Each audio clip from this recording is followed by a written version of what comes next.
बरसात की वो अंधेरी रात। रात के 8 बजे थे। सुरेश ऑफिस में काम कर रहा था। बाहर तूफान के साथ भारी बारिश हो रही थी। सुरेश एक जमीन के प्रोजेक्ट पे काम कर रहा था। काम में व्यस्त होने के कारण उसको वक्त का पता ही नहीं था। जब जी उसका काम खत्म हुआ तब घड़ी में 9 बज चुके थे। बैटरी कम होने के कारण उसका मोबाइल भी थोड़ी देर में बंद हो गया। जब वो बाहर निकला था तो उसके होश उड़ गए। काली अंधेरी रात थी। सुनसान रास्ता था और आसपास में कोई नहीं था। तूफान के साथ तेज बारिश गिर रही थी। भारी बारिश की वजह से बिजली के खंभे से सारी बत्तियां भी बुझ चुकी थी। सुरेश ने जैसे तैसे करके अपना स्कूटर निकाला और अपने घर की ओर जाने लगा। कुछ देर बाद अचानक रास्ते में एक बिल्ली दिखाई दी, इसलिए सुरेश ने स्कूटर को ब्रेक लगाए, लेकिन ब्रेक लगाने के बाद सुरेश का स्कूटर वहीं पर ही रुक गया। सुरेश को ऐसी अनुभूति हुई जैसे मानो उसका स्कूटर किसी ने जकड़ लिया हो। सुरेश स्कूटर से उतरा और काफी बार प्रयास किया, लेकिन स्कूटर चालू ही नहीं हो रहा था। तेज बारिश की वजह से सुरेश पूरी तरह से भीग चुका था। ठंड के मारे वह कांप रहा था। अचानक स्कूटर बंद होने से उसकी घबराहट और ज्यादा बढ़ गई। वह अपने स्कूटर को साइड में ले गया और डर की वजह से कुछ देर अपनी आंखें बंद कर ली। थोड़ी देर बाद उसको एहसास हुआ कि उसकी पीठ पर किसी ने हाथ रखा है। सुरेश जोर से चिल्लाया, कौन है? कौन है? मुझे छोड़ दो। उसने पीछे मुड़कर देखा तो कोई नहीं था। उसने सोचा कि शायद उसका वहम होगा। वह बहुत डर गया था। अचानक उसने बत्ती बुझने और जलने की आवाज सुनी और पास में देखा तो उसके स्कूटर की बत्ती जल रही थी और बुझ रही थी। ऐसा कुछ पलों तक चला, फिर बत्ती बुझ गई। सुरेश को कुछ समझ में नहीं आ रहा था कि अब वह क्या करे। वो कुछ हरकत करता उससे पहले ही उसके सामने एक लटकता हुआ सफेद छाता उसको सामने दिखाई पड़ा। सुरेश ने डर के मारे अपनी आंखें बंद कर ली, लेकिन वह अपनी आंखों को ज्यादा देर तक बंद नहीं कर पाया। जब उसने अपनी आंखें खोली तो उसके पैरों तले जमीन खिसक गई। उसकी नजरों के सामने एक चुड़ैल थी। उसने सफेद साड़ी पहनी थी। वह डरावनी नजरों से सुरेश को देख रही थी। फिर उस चुड़ैल ने छाता जमीन पर फेंक दिया। सुरेश ने देखा कि बारिश की बूंद चुड़ैल की साड़ी पर गिरते ही बूंद लाल रंग की हो गई। धीरे धीरे पूरी साड़ी लाल रंग में परिवर्तित हो गई। ये दृश्य देखकर सुरेश भयभीत हो उठा और अपना स्कूटर चालू करने लगा। सौभाग्य से उसका स्कूटर चालू हो गया और वह तेजी से अपने घर की ओर बढ़ने लगा। कुछ देर बाद वही चुड़ैल सुरेश के स्कूटर के सामने आ गई। सुरेश स्कूटर को नियंत्रित नहीं कर पाया और स्कूटर एक पेड़ पे जाके टकराया। पेड़ से टकराते ही तुरंत सुरेश की मौत हो गई। अगले दिन सुबह जब कुछ लोगों ने ये देखा तो पुलिस को बुलाया और लाश को सुरेश के घर वालों को दे दिया और पुलिस ने जांच पड़ताल करके ये बताया कि सुरेश की मौत अकस्मात से हुई। वह तेज रफ्तार से स्कूटर चला रहा होगा और नियंत्रण न रहने पर पेड़ से टकराकर उसकी मौत हुई। सुरेश की मौत के कुछ दिन बाद ऐसी ही तेज बारिश हुई जितनी उस रात को हुई थी। सुरेश के दो खास दोस्त थे, रमेश और परेश। वो दोनों सुरेश के साथ ही काम करते थे। रात के 3 बजे थे। रमेश अपने कमरे में सो रहा था। उसको आसमान से बिजली कड़कड़ाने की आवाज सुनाई दी। रमेश ने अपना ध्यान सोने पे केंद्रित किया। अचानक उसको ऐसी अनुभूति हुई जैसे किसी ने उसको एक थप्पड़ मारा हो। वह नींद से जाग उठा और आसपास देखने लगा, लेकिन आसपास कोई नहीं था।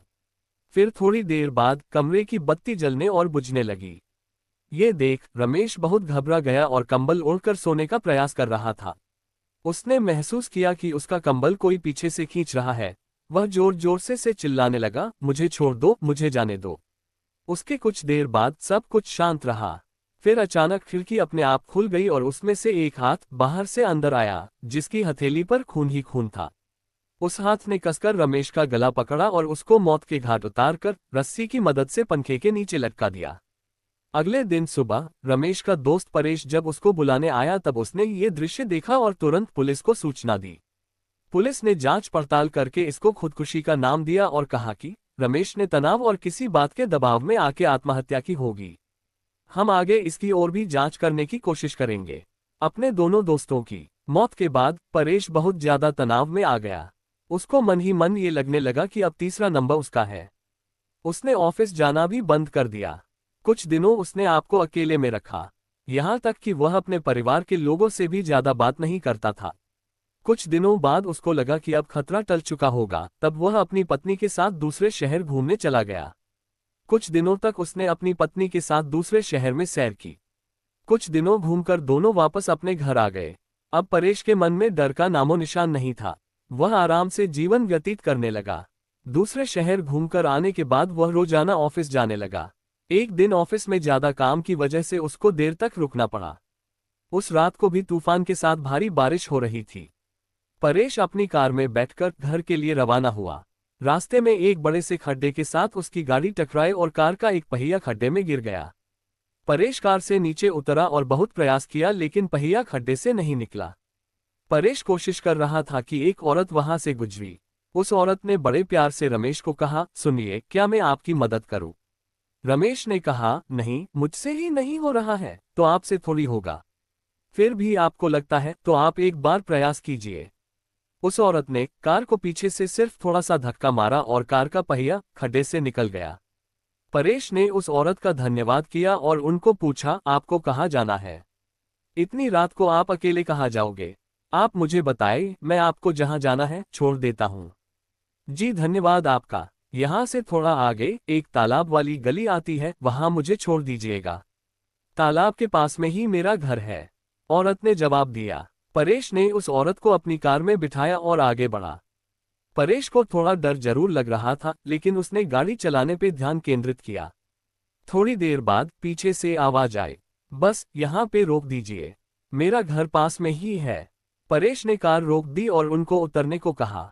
अचानक उसने पीछे से डरावनी आवाज सुनी, परेश, अब तू गया, तेरा अंत अब नजदीक है, मैं तुझे नहीं छोड़ूंगी। परेश ने पीछे मुड़कर देखा तो उसके होश उड़ गए। वो औरत एक खौफनाक चुड़ैल में परिवर्तित हो गई थी। उस चुड़ैल ने जोर से परेश को धक्का दिया और उसको कार से नीचे गिरा दिया। फिर परेश को घसीटकर तालाब की ओर ले जाने लगी। परेश बहुत चीखा और चिल्लाया, लेकिन चुड़ैल ने उसकी एक नहीं सुनी।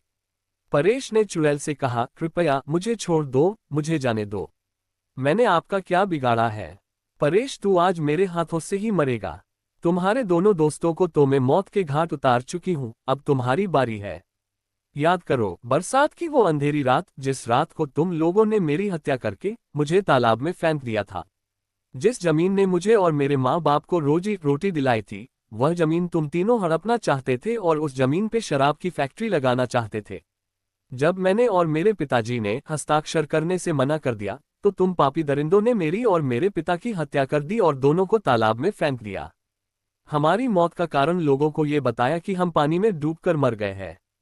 मैं उस जमीन पे कभी भी शराब की फैक्ट्री नहीं चलने दूंगी तथा मैं वापस मेरे और मेरे पिताजी का बदला लेने के लिए आई हूँ।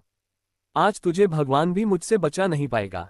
कहकर चुड़ैल ने जोर से धक्का दिया और परेश को तालाब में गिरा दिया और पानी में डूबकर उसकी तुरंत मौत हो गई। फिर चुड़ैल अदृश्य हो गई। दूसरे दिन किसी ने परेश की लाश को पानी में बहते हुए देखा तो तुरंत पुलिस को संपर्क किया।